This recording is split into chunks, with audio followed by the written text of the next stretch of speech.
Syracuse winning draws at a 55% clip this season. Albany comes in winning 51% of its draws.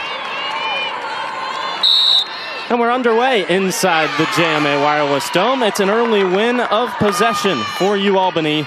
And all after that Stony Brook loss, this team has a much different outlook on the season, and they can't take anybody lightly. Courtney Rowe in front, bounces, and scores. It's Albany in front first inside the dome.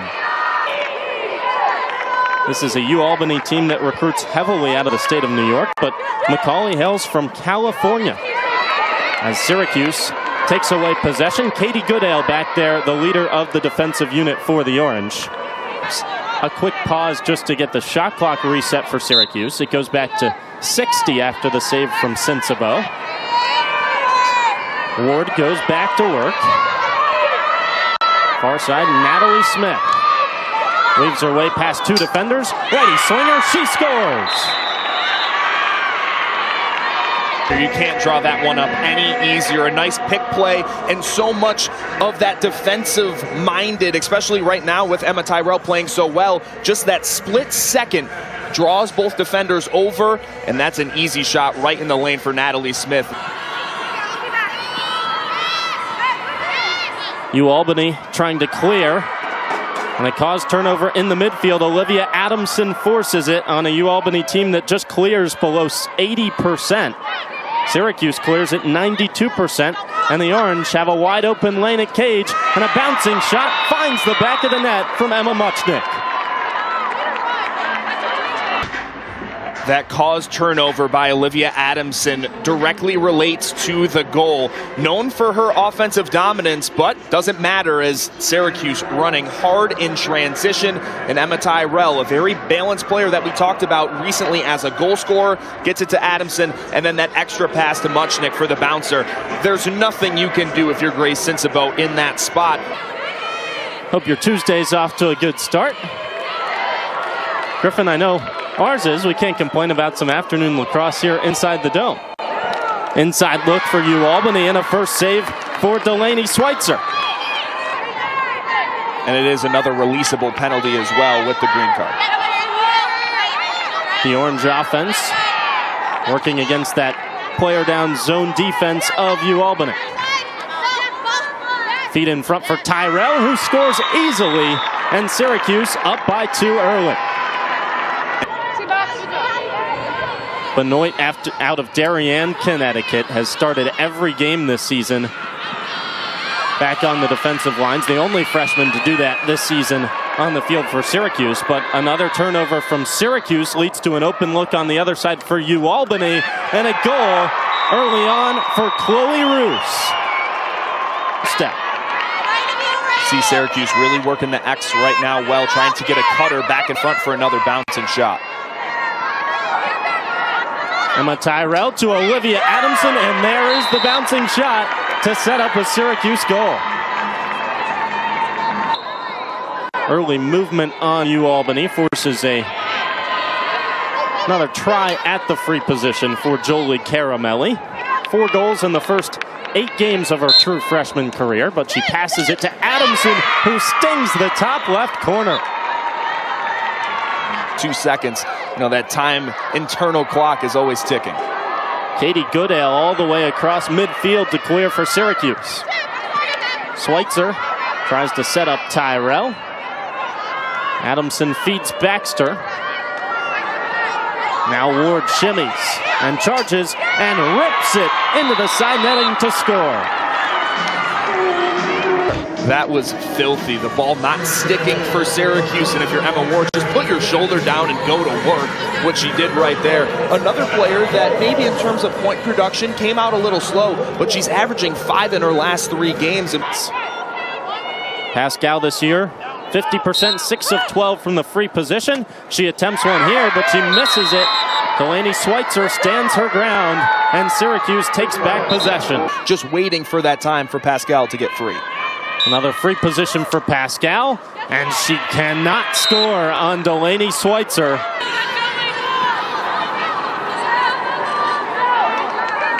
Emma Tyrell leads the offense into the attacking third for Syracuse. Up a player. 7-on-6. And Emma Tyrell gets the pass inside and scores for Syracuse. Not a whole lot of success to speak of. Actually, no success. 0 for 5 for the two teams and 0 for 3 for UAlbany on the free position today. McCauley tries to change that, and she does. Grace McCauley remains perfect on the season for free position goals. The Orange got a little help from the woodwork early, and this time it comes to the aid of Grace Sinsabo.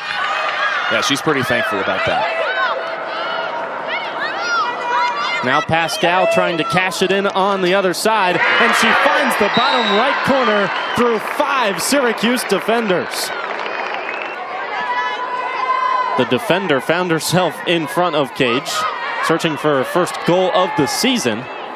Couldn't capitalize. Syracuse now scoreless over the last 5 minutes. That's allowed UAlbany to get some possession as a left-handed shot rings the top right corner from Emma Muchnick. You can't do it much better than that.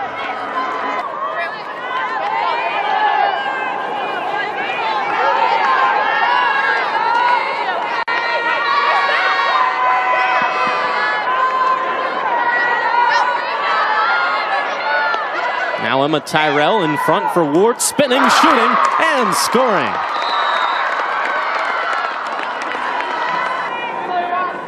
Junior searching for her first goal, fires and scores. Peyton Rowley cashes in on the free position, the first free position goal of the game for Syracuse. Goodale instead decides to run out to the right perimeter and set up the offense as she'll retreat back to the other side of the field. Let Savannah Schweitzer come in as another attacking option.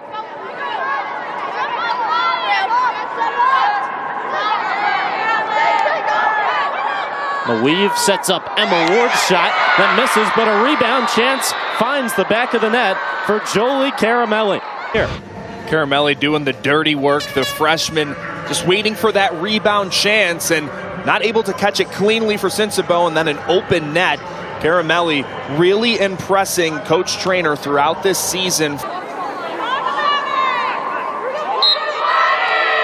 Syracuse can wind down this clock. Instead, Emma Tyrell charges in, and she has a hat trick. I'm not sure either of us can break out those dance moves. Andrew, I don't know. You have it in you? I think you're selling yourself. No, I definitely do not have it in me.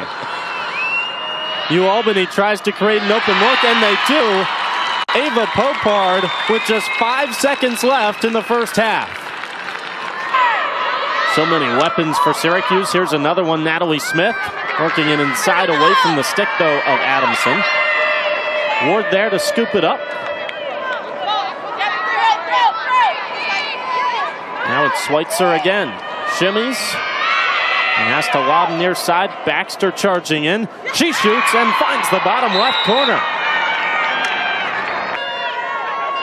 The latest of those 3 losses for Syracuse, a 9-8 overtime loss to Stony Brook. And in front, a score for UAlbany as the Great Danes get on the score sheet here in the second half. It's 13-6. Salentree has never scored in her 3 years with UAlbany. A chance here, though. The defender waits for the whistle and decides not to take it. They did have a 2-minute player-up opportunity earlier, nothing to show for back in the first, but they do there.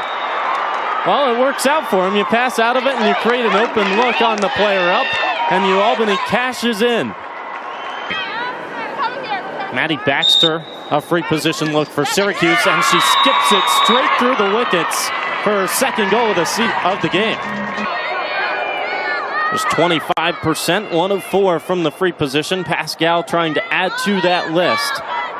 As she winds up, dances in, and scores a hat trick in the dome for Katie Pascal. Muchnick had to corral the low pass from Rowley. No pressure so far from Syracuse. Here come the Cuse. Adamson to Muchnick. And now Caramelli retreats. Player up, winding down as Ward works in and finds the top right corner. Adamson so far today, 2 goals, 2 assists. Only taken 3 shots so far, one of them on the free position, and just such a lethal shooter that when she gets these opportunities, extremely efficient. Charges in and skips it home. Hat trick for Adamson. And the Orange up by 8 in the third. Shooting space has been a concern all afternoon for the Great Danes. Muchnick tries to take advantage. She rings a shot into the side of the net.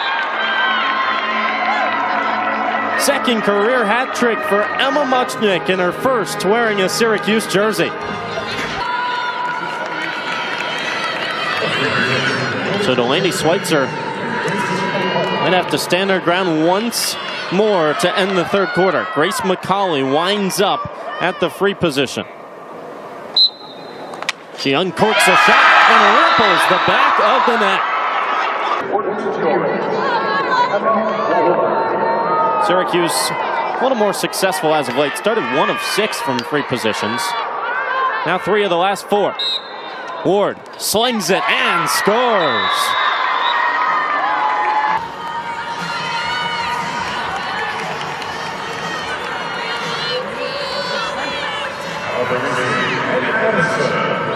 Change up at the draw control as well for Albany now, as Olivia Adamson has won a lot of the recent draw controls. Jill Alberici checks in for the Great Danes at the circle.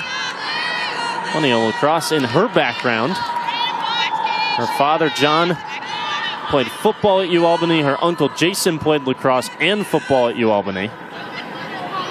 And her uncle, Joe, well, he's the head coach for the Army men's team. Pretty successful family, all in the nearby Auburn area. Good start for Alberici, who wins the draw control. Not a bad start for her uncle and Army men's lacrosse, if I do say so myself.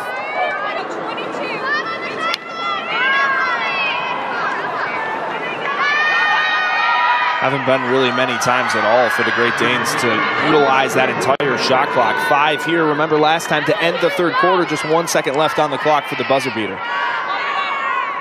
A free position for Emma Weaver, who charges in and finds the back of the net. Content to work the clock with that 8-goal advantage here in the fourth. Britton works it inside Adamson, pump fake and a score.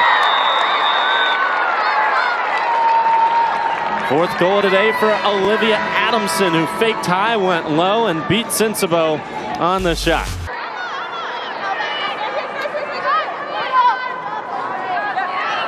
Syracuse working in a handful of more attacking options as Mackenzie Rich shimmies to the left alley. Still Emma Tyrell out there. Olivia Adamson on the field as well. As Tyrell cruises in and scores. Inevitable at this point for Emma Tyrell. 5th goal of the day. And she's been dominant.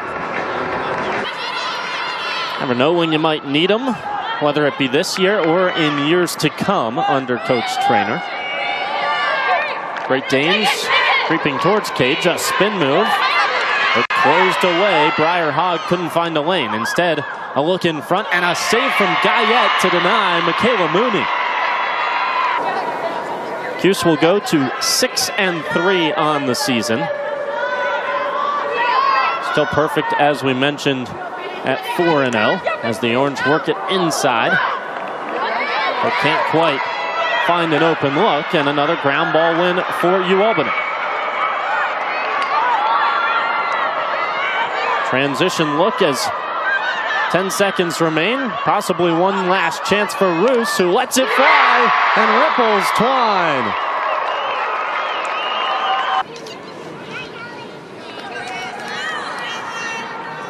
Colin Alberici still waiting to get position to salt away the last 3 seconds. And that will do it inside the dome. Syracuse takes down Albany to remain perfect in the all-time series at 17-0 by a final score of 20-11.